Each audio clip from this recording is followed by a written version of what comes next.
So now let's see how we can actually go ahead and utilize an embed block inside of Notion. So to go ahead and do that, I'm going to go around and press enter right here just like this and press slash, let's say for example, and type in embed right here just like this.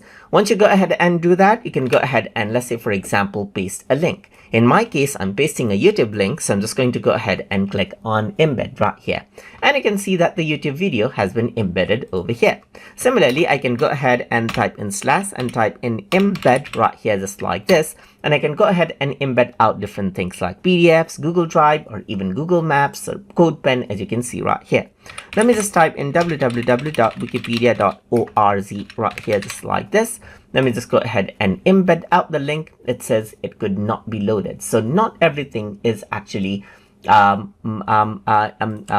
supported, but you can go ahead and try out different things. So I'm just going to go around onto embed right here, and it says Google Drive. So let's just go ahead and type in drive.google.com right here, just like this.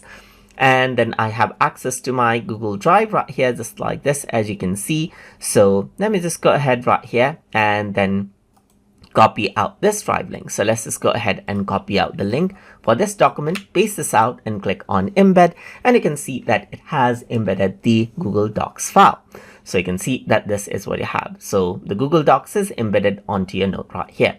Similarly, I can also go ahead and in the embed link right here, you can go ahead and upload out a file as well. So you can go ahead and upload out, let's say for example, a particular file right here. So I can go ahead and then upload this file, or let me just go ahead and just upload out this SVG file right here. Let's just go ahead and open, and you can see that this file has been uploaded. So that is how you can go ahead and utilize the embed block inside of Notion. So I hope you guys learned something as always. And as always, please like, comment, share, and subscribe.